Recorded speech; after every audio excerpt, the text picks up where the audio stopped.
each one this morning here, that you have an appointment with us this morning. Father God, I come and I pray for Fanny, and I really pray that you will share with us that is on your heart for us in a time such as this. To glorify your name, Lord, through who we are, to build your kingdom in this earth, in this time. And I break open your word, Lord, and I pray it in the name of Jesus, Yeshua, our salvation. In his name we pray. Amen. Amen. Thank you, Johan. Okay, so the title of my message this morning is how good is your relationship with God? So it's a little bit of a confronting word you can imagine to prepare. Hoe goed is my verhouding met God? En dink net so 'n bietjie, vat 'n oomblik en dink net so 'n bietjie. Kan jy goed toemaak? Maar dink net, hoe goed is jou verhouding met God? Die oomblik. And as you think, I'm not asking what do you do for God, or what are you busy doing for God? How's your relationship with God?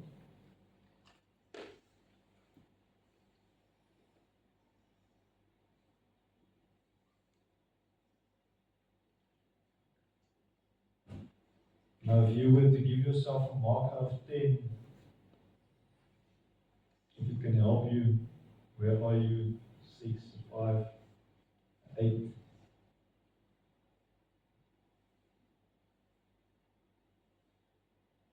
Okay, now let me ask you this way. Would you be happy for that mark from your wife, or from your child, or from your parent, or from your girlfriend or boyfriend?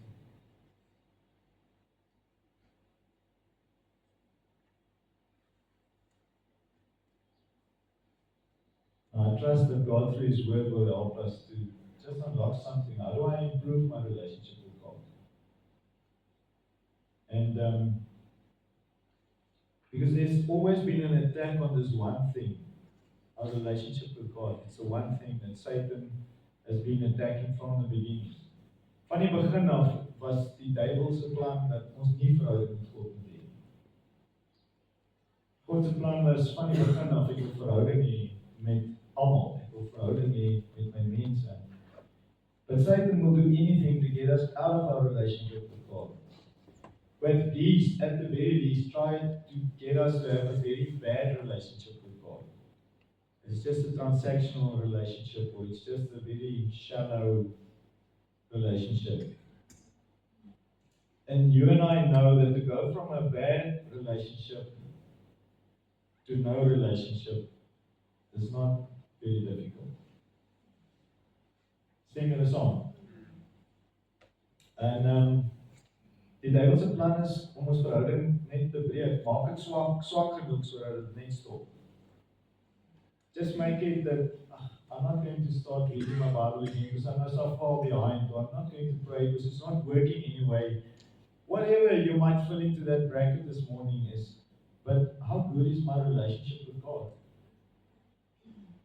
Because the promise is that we have access to the Father. The promise is that Jesus made a way. And sometimes I think this is an elementary thing. We all know God. We all know Jesus sitting here. But this is a searching thing. And God asked me, but how good is my relationship with you?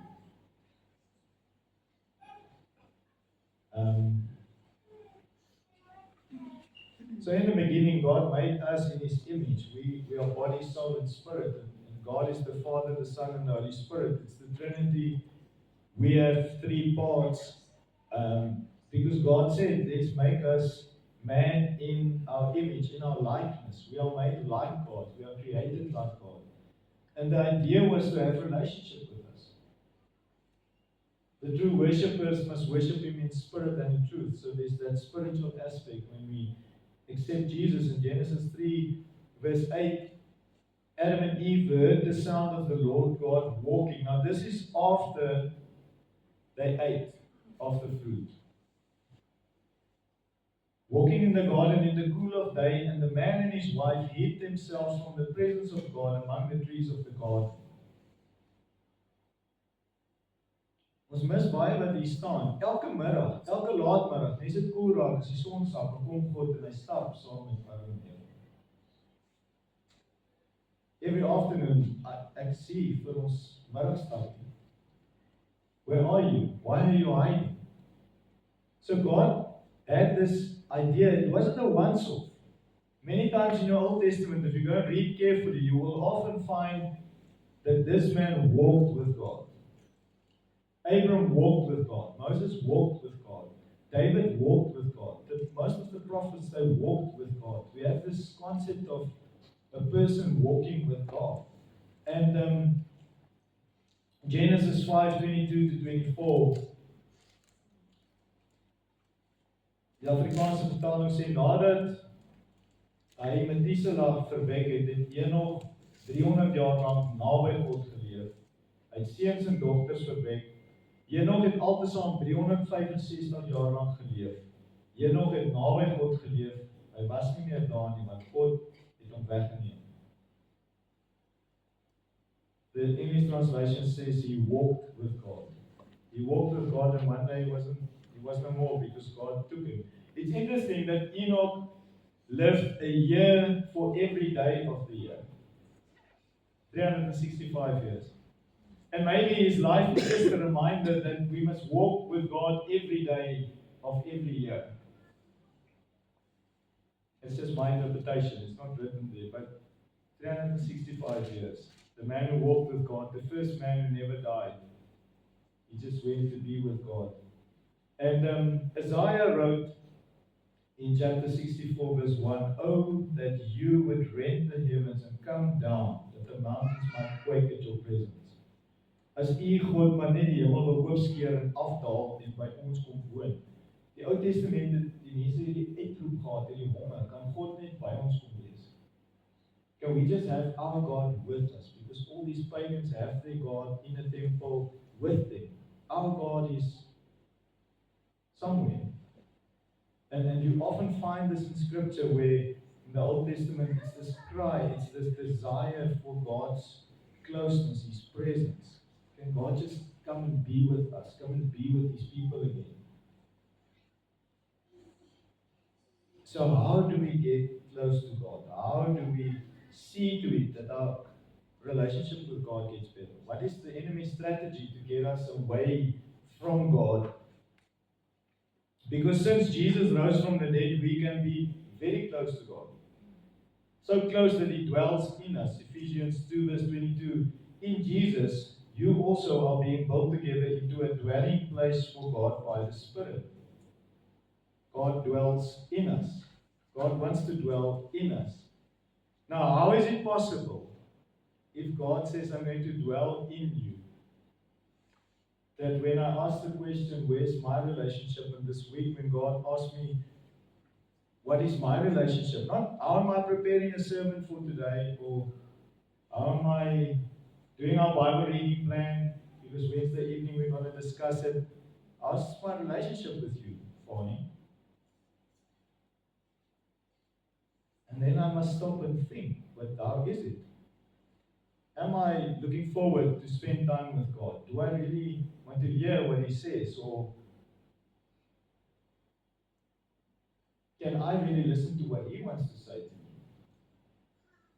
And if my relationship is not in a good place, I'm not open for the conversation. I don't actually want to hear.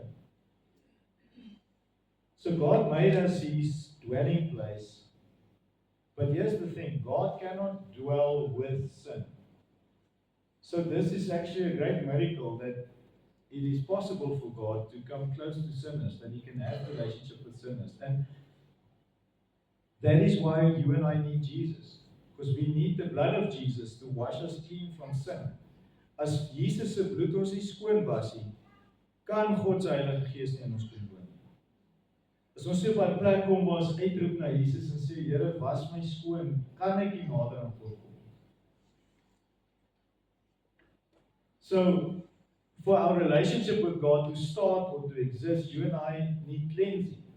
We need the cleansing of our Lord and Savior. We need the cleansing of the blood. We can't be close to God and close to sin. It doesn't work like that. That is why repentance is this walking away from my old sinful habits, my old sinful life, walking towards what God wants, what Jesus wants, what Jesus commanded us. So Jesus is the one that I receive, and then I begin this journey of creating distance between me and sin. Daar kom afstand tussen my en my ou leefstyl, my ou gewoontes, my ou goed wat ek doen, wat glad nie is wat God wil hê ek moet doen nie. But here's the catch, Satan knows this. Kyk, hy's ouer as ek. En meeste van ons, hy's ouer as ons almal. Satan knows this. So he likes to keep us close to sin, close to disobedience. Did God really say? Did God really think? Do you really think? Are you really aware of the fact that your sin cannot be forgiven? You committed the ultimate sin. Daar's 'n manier jy gaan van hierdie sonde vergewe word. That's not the voice of God. That's the voice of Satan trying to get us to just not run towards our Father. In our Bibles, there's actually a story about a sorcerer named Balaam. And this story reappears a couple of times in the Bible. Now, if you see a story once, it's a good story because it's in the Bible. But if you see it more than 2, 3, 4 times, then you know that God actually wants to tell us something. There's a principle, there's a truth in this story. Now, what this guy did, he wasn't even a Jew. In Numbers 22, you can go read the whole story. Numbers 22 to 25, that's where you get a talking donkey. And an angel that came to stop him, but this prophet, he wasn't a prophet, he was a sorcerer of a Baal-seer. But he could hear God's voice, or he could actually just speak out a curse over people. So the king of Moab, King Balak, hired him. He said, I'll pay you a lot of money, just come and curse Israel. Just come and curse these people, because I see they are blessed. I know they are blessed. I've heard the story about them coming out of Egypt. Can you just come and curse them for me? And the story goes that Balaam didn't want to go because God said he shouldn't go, and then he ended up going, and then he came there, and then he said, I can only say what God says, and then 3 times he was paid to curse, but he could only bless. You cannot curse what God blesses. And that's this one thing. But Balaam had this. Kom aan. Hulle het my soveel geld aangebied. Nou gaan ek niks kry. Ek's eintlik hier vir die deal. And to seal the deal, I just need God just one tiny curse, and I can get my cut of the deal. So he couldn't curse them. So this is what he did. He told Balak how he can bring distance between God and Israel. So you don't have to curse the people of God. You can just bring distance between them and God. And that will be a curse. Because then Israel will be on their own. Only get them to sin against God. Just get them to do the things God told them not to do. And then he left. Later in the story, when they actually attacked Moab, Balaam was living there amongst the Moabites. He was there in among them. So he went from the sorcerer out there to quite comfortable with these people and his reward. So he was there in the beginning, right after God took the people out of Egypt. But in the New Testament, we get to what this actually teaches us. In 2 Peter chapter 2, verse 15. Peter recalls,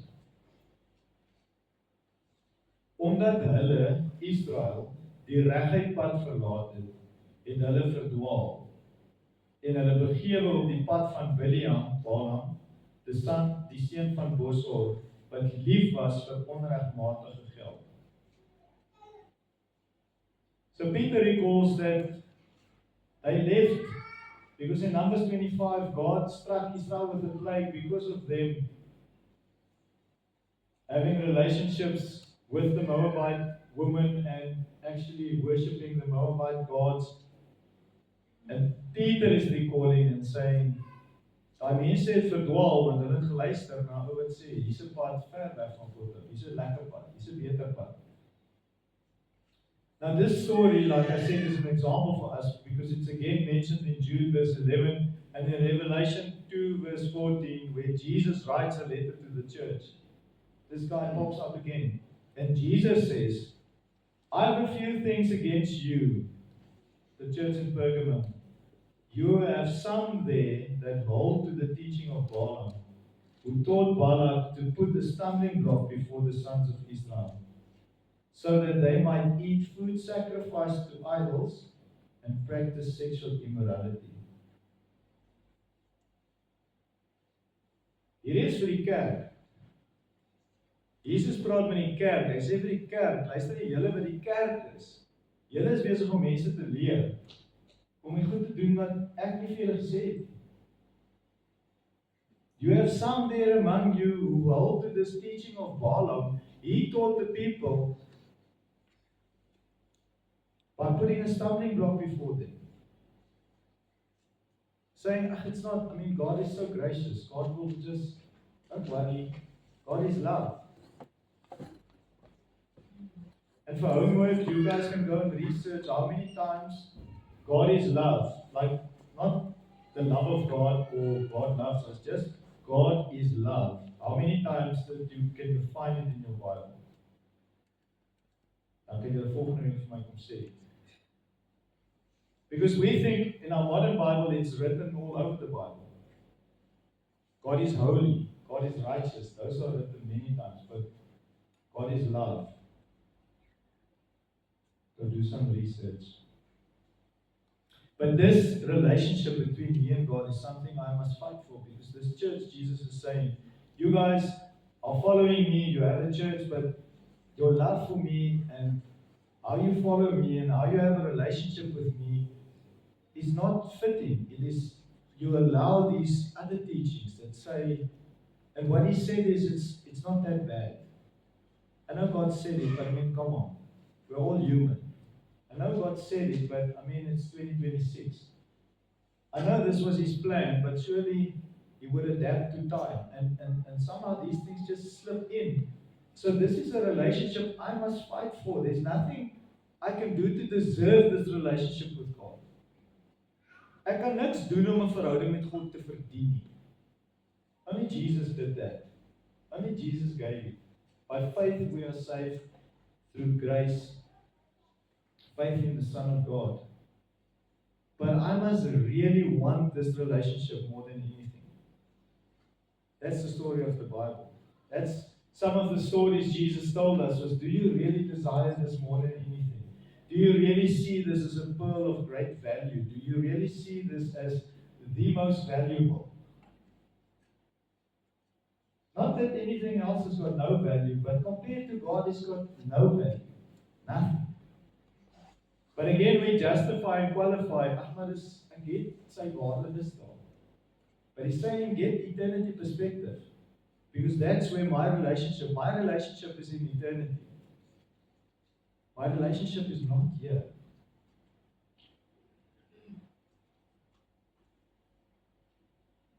So, ek glo in Jesus en ek glo in God, maar wat die Bybel ons leer is meer as glo. Dis meer as om net te glo.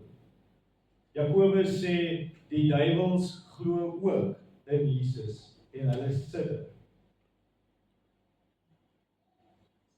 Dis 'n verhouding. I need to have a relationship. You need to go beyond just believing. And this relationship we can have with God, and the relationship with God actually leads to eternal life. My relationship with God, my relationship with Jesus, that's what qualified me for eternal life. Now, I don't think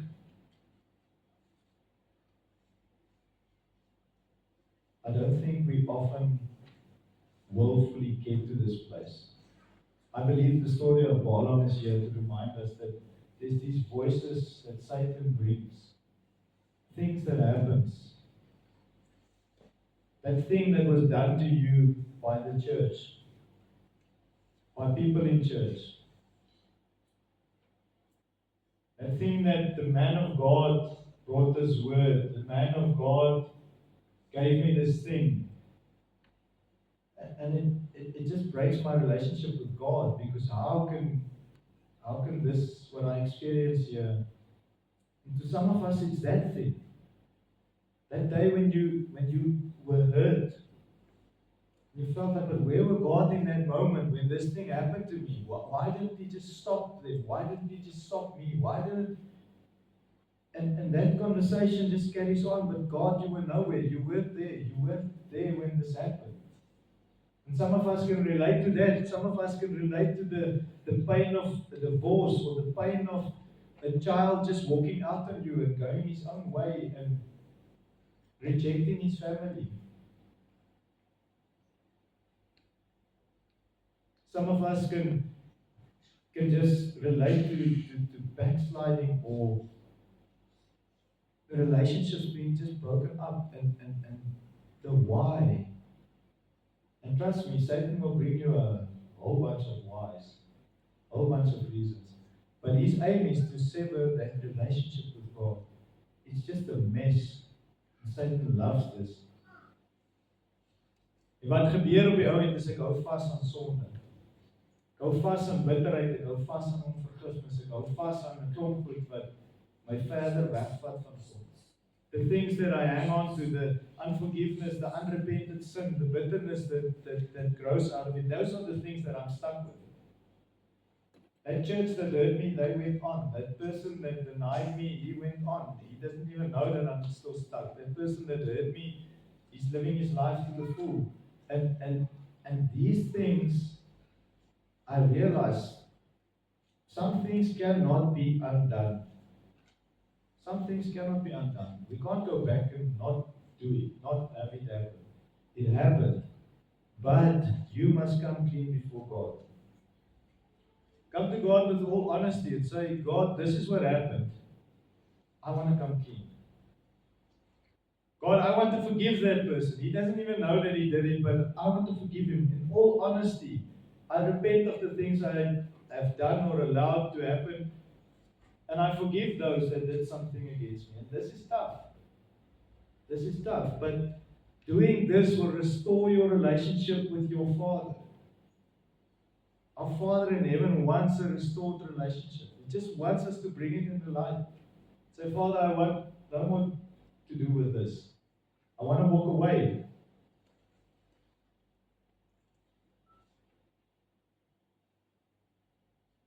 Kan ek vir jou 'n storie vertel? Ek gaan so. Daar was 'n boer met 2 seuns. Hy het 'n mooi tropbotsbare beeste gehad en hy het lekker mielies gehad. En die jongste seun kom toe en hy sê vir sy pa, maar ek is nou klaar geboer, ek wil my stuk hê. Die pa sê, dis moeilik, dis nou beeste, 'n klein kalfies, party is dragtig. Kom ons hou veilig.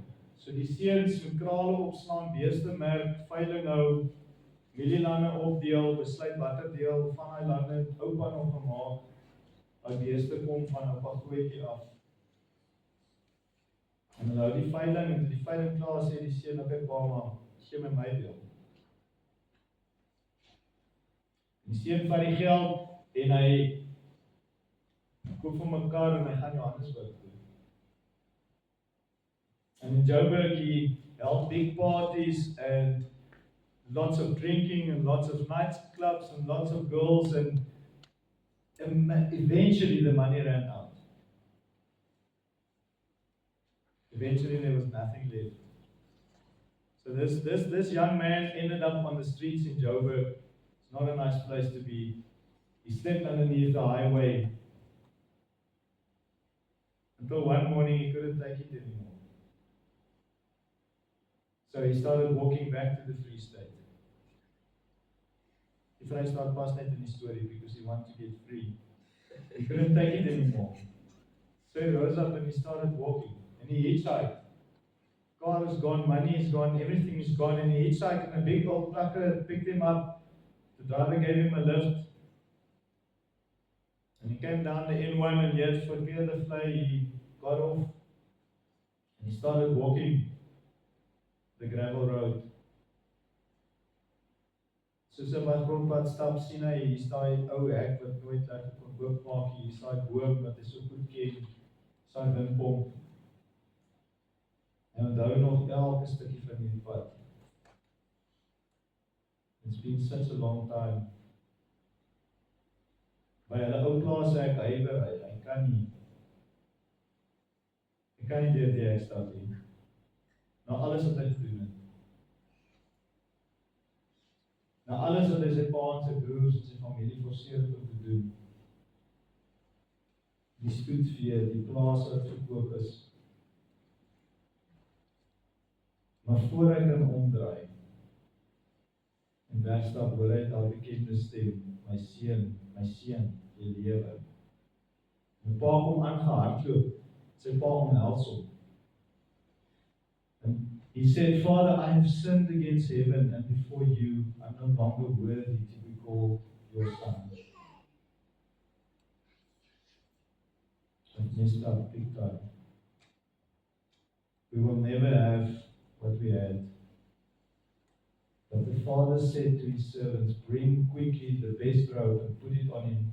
Put a ring on his hand, shoes on his feet, and bring the fattened calf and kill it. And let us eat and celebrate, for this my son was dead and he's alive again. He was lost and he's found. They began to celebrate. Ek het die storie geleer van die Bybel, maar dit maak dit net meer real. This is what this boy did. This is what he asked of his father. This is the picture. We are not all at 0 out of 10 like this young boy, this young man. He was at a 0 out of 10 when he was in Joburg, or you can put Cape Town in there if you like that better. But this morning I might be at a 7 out of 10 even. But there's more. There's more. We can have more. We can have a better relationship with God. We sang this morning, bless the Lord, O my soul, Psalm 103, and all that is within me, bless his holy name. Bless the Lord, O my soul. Forget not all his benefits, who forgives all your iniquity, who heals all your disease, who redeems your life from the pit. This pit is hell. He redeems your life. We are so caught up in being healed and being physically healed and being physically blessed with stuff. But David is saying, he forgives me all my iniquity. And he heals me that in eternity I will be with him. He saves me from the pit.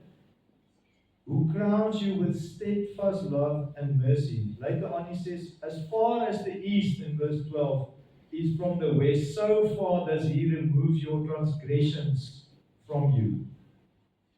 God doesn't just forgive you like he forgets about it. The east and the west can never reach each other. That's how far he removed this guilt, this shame.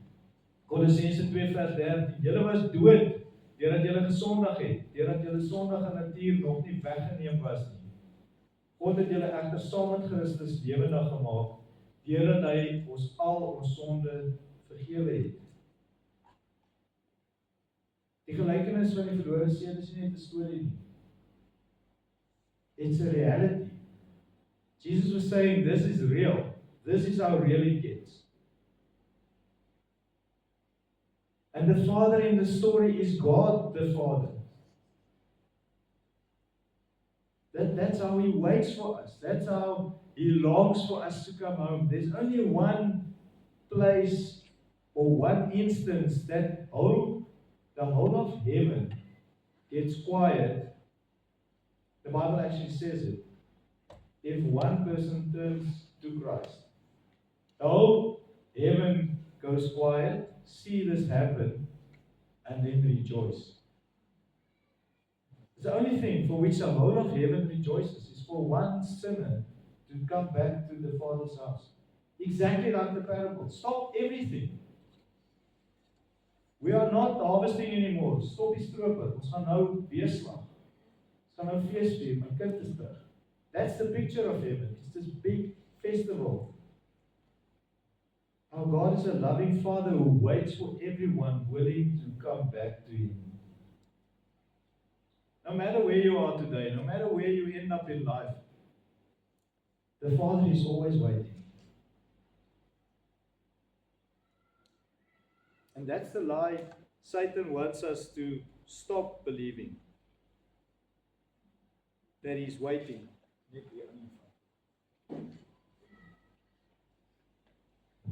Satan wants us to believe that God gave up on us. The Father stopped waiting. The Father doesn't know you anymore. The Father doesn't care about you. And then we read Psalm 51, and this is in closing. When David killed a man to take his wife Bathsheba, David wrote this song.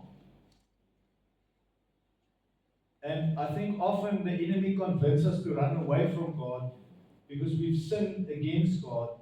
But He's the only one that can actually save us and heal us. So David writes, "Have mercy on me, O God, according to your steadfast love, according to your abundant mercy.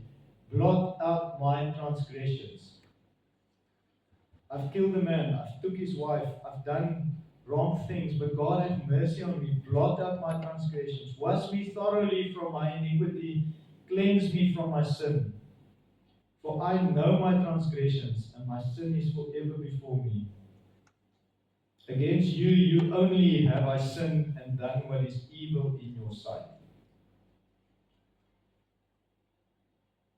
And David was reminded about what he did every time the army came home. Elke keer as hy 'n soldaat sien, moet hy dink aan wat hy gedoen het aan sy vriend. Dis een van sy 30 dapper manne wat hy laat doodmaak het. Against you, God, and you only have I sinned, and I've done what is evil in your sight. Verse 10, create in me a clean heart, O God, and renew a right spirit within me. Cast me not away from your presence, and take not your Holy Spirit from me. David was saying, God, I don't want your Holy Spirit, your presence, to leave me. This is the Old Testament. We in the New Testament, we have God's Spirit. But are we sensitive to the fact that the Holy Spirit is not in His fullness there? I sense He's not close to me now. God, please do not take away your presence from me. For you will not delight in sacrifices, or I would have given it. You will not be pleased with a burnt offering. The sacrifices of God are a broken spirit and a broken and a contrite heart. O God, you will not despise. In Afrikaans sê dit, U vind immers geen vreugde in slagoffers nie. Anders sou ek dit gee. Brandoffers aanvaar U nie. Offers aan God is 'n gebroke gees, 'n gebroke en 'n verpletterde hart, sal U, o God, nie minag nie. God wil 'n goeie verhouding met ons hê. His desire is to have an intimate, close relationship with each one of us. And each one of your colleagues and each one of your friends that you know that are far away from God, His desire is, I want to be close. But there's a choice. There's a choice for us. There's a choice for us this morning. There's a choice for us every day. To come clean, to say, Lord, I'm just a human, but I want to come clean. If I do things that goes against your word, I want to run like David to you first and say, God, please, I've missed it. There's a story of Andrew Murray when he was still here in Bloemfontein, that he crossed the road just somewhere with a friend. And in the middle of the road, he just stopped. And his friend walked on and he's like, what are you doing? He's like, no, he just left. Oh, he's back. Okay, we can carry on. referring to the Holy Spirit. Living a life, that's just a story, but should we live a life where we like, Lord, I'm aware of your presence is not here. And I think often we will find ourselves not in the situation where we are not supposed to be because the presence already left. When I got into my car, half an hour ago, his presence left because he's not into what I want to do, into what I plan to do. And that's the picture we get. God is giving us an opportunity to be closer to Him, to have a much better relationship with Him, to be set free completely from our past. That's something only He can do. Ja, maar ek onthou nog, ja, ek weet nog daarvan. Die ding van sonde is dit 'n letsel. There's a scar. And the scar, yes, will remain, but I am set free. I'm set free from the death that was caused by the sin. So can we pray, let's be bold and bring our life before God this morning. Can we close our eyes and just quietly there where you are, not going to ask someone to stand up or say anything. But just be bold, bring your life before God, ask God to forgive you.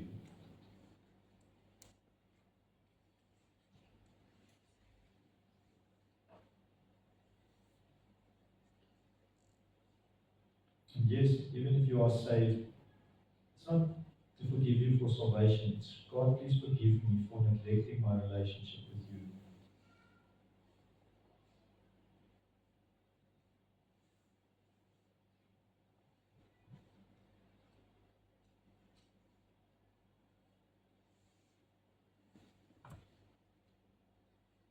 And let's just, you can quietly pray these words with me from Psalm 159. Search me, God, and know my heart.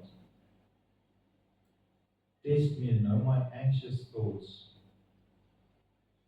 See if there's any offensive way in me, and lead me in the way everlasting. Ondersoek my, o God, soos ek hier stil sit en met die praat. Ken my hart, Here, toets my, ken my ontstellende gedagtes. Kyk of ek nie op 'n pad van verdriet is nie, op 'n verkeerde pad is nie, en lei my op die ewige pad. Just take a moment and speak to the Lord in your own words.